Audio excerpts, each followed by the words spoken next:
प्रणाम सब गोटे के।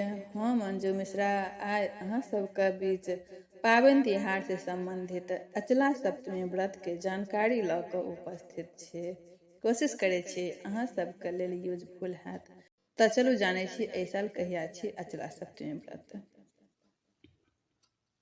माघ महीना के शुक्ल पक्ष के सप्तमी तिथि के अचला सप्तमी व्रत मनायल जाइत अछि। एहि व्रत के अचला सप्तमी, आरोग्य सप्तमी और संतान सप्तमी सेहो कहल जाइत यऽ। ई व्रत केलासँ सुख, समृद्धि और आरोग्य के प्राप्ति होइत अछि। ओना तऽ मान्यता अछि जे जे कामना से ई व्रत करी सब पूर्ण होइत अछि। एहि दिन ब्रह्म मुहूर्त में उठि कऽ नदी, पोखरि, तालाब नहीं तऽ घरे में बाल्टीन में गंगाजल डालि कऽ स्नान करक चाही।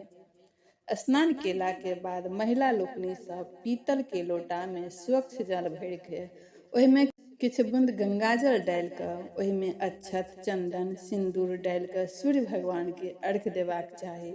और पुरुष लोग सब तांबा के लोटा में जल भरि कऽ गंगाजल, अक्षत, चंदन, सिंदूर डालि कऽ भगवान के अर्घ्य देबाक चाही। ओहि दिन नमक खेनाइ वर्जित रहैया।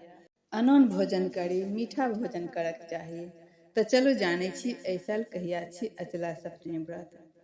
मैथिली पंचांग के अनुसार एहि साल 4 फरवरी 2025 मंगलवार के पड़ि रहल यऽ।